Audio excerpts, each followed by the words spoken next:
اور وہ اس کی ماں کی نافرمانی آپ کی آئندہ زندگی میں آگے بڑھتی ہے، چاہے لڑکا ہو یا لڑکی ہو۔ آپ کو یہ یاد رکھنا ہے کہ آپ کے پڑوسی، یہ کہا گیا کہ اگر آپ نے پیٹ بھر کے کھانا کھایا اور آپ کا پڑوسی اگر بھوکا سو گیا تو آپ مومن ہی نہیں ہیں، اللہ کے رسول کی حدیث ہے بھائی۔ تو یہ کام ہے کہ پڑوسیوں کا خیال رکھے۔ ایک خاتون تھی جو بہت عبادت کرتی تھی، تہجد پڑھتی تھی، نمازیں پڑھتی تھی، لیکن اللہ کے رسول نے جو واقعات بیان کیے معراج پہ جانے کے بعد، معراج پہ جانے کے بعد اللہ کے رسول کو فیوچر بتایا گیا ہے۔ اللہ کے رسول صلی اللہ علیہ وسلم کو فیوچر بتا دیا گیا ہے کہ کس پہ عذاب ہونے والا ہے، کون دوزخ میں جانے والا ہے، کون جنت میں جانے والا ہے۔ تو کہا گیا کہ وہ جو عورت تھی وہ نمازیں پڑھتی تھی 5 وقت کی، لیکن پڑوسیوں کو جو ہے تو تکلیف پہنچاتی، پڑوسیوں کو اس کی ذات سے شر پہنچتا تھا، تو کہا گیا کہ وہ جہنم میں ڈال دی جائیں گی، جہنم میں ڈال دی جائیں گی۔ کتنی بھی عبادت گزار ہو، کتنی بھی نمازیں پڑھنے والی ہو، اگر اس کے شر سے، اس کے فتنے سے اس کا پڑوسی محفوظ نہیں ہے، یہ صرف عورت کی بات نہیں ہے، وہ تو مثال عورت کی دی گئی۔ اگر کوئی مرد بھی ہے، اگر آپ بیٹھے ہیں آپ کے پڑوس میں، آپ کے گھر میں زور سے باجا بج رہا ہے، اس کے گھر میں مہمان آئے ہوئے ہیں یا اس کے بچے پڑھ رہے ہیں، تو یہ ہے پڑوسی کو تکلیف پہنچانا۔ آپ کے گھر میں شادی ہے، آپ نے ڈی جے لا لیے، زور زور سے ڈی جے بجا رہے، آپ گھر میں بوڑھے لوگ ہیں، ان کا دل دھک دھک کرتا، بڑے بڑے ڈی جے بجا رہے، یہ ہوتا ہے پڑوسیوں کو تکلیف دینا۔ تو عزیز ساتھیوں، یہ میں نے چند مثالیں دی ہیں آپ کو، چند مثالیں دی ہیں، تو ضرورت اس بات کی ہے کہ ہم اپنی پوری زندگی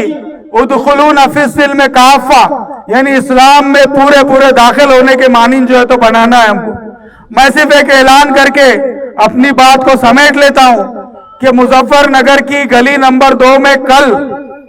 بعد نماز عشاء رات میں 9:15 بجے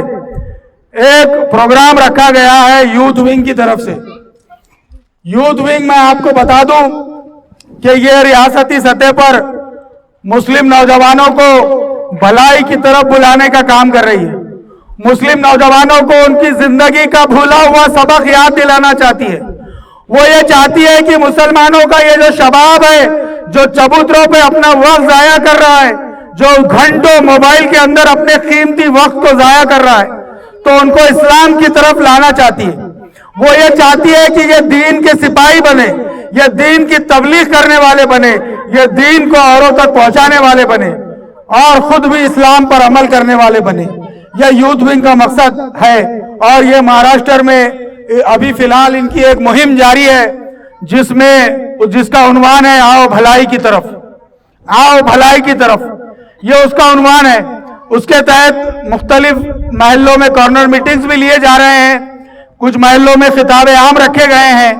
اور پمفلیٹس جو آپ کے ہاتھ میں ہے اس طرح کے پمفلیٹس تقسیم کیے جا رہے ہیں، اور سوشل میڈیا پہ بھی اس کیمپین کو آیتوں اور حدیثوں کے ذریعے جو ہے تو لوگوں کو بھلائی کی طرف بلانے کا کام ہو رہا ہے۔ تو میری گزارش ہے کہ جو ماں بہنیں اگر میری بات میں تاثیر ہوں گی، تو جو ماں بہنوں نے پردہ نشین ماں بہنوں نے اندر سے سنا ہے، تو کل کا 9:15 بجے کا ٹائم نوٹ کر لیں، اور مظفر نگر کی گلی نمبر 2 میں آپ اپنے نوجوان بچوں کو جو ہے تو بھیجنا ہے آپ کو، یہ تھوڑا سا ریمائنڈ کر لیجئے، چٹھی پہ لکھ لیجئے، کیلنڈر کی 30 تاریخ پہ ڈال دیجئے۔ اور یہ گزارش کے ساتھ میں آپ سے ودا لیتا ہوں۔ اللہ تعالیٰ سے دعا ہے کہ اللہ تعالیٰ ہمیں کہنے سننے سے زیادہ عمل کی توفیق عطا فرمائے۔ آمین، وآخر دعوانا الحمدللہ رب العالمین۔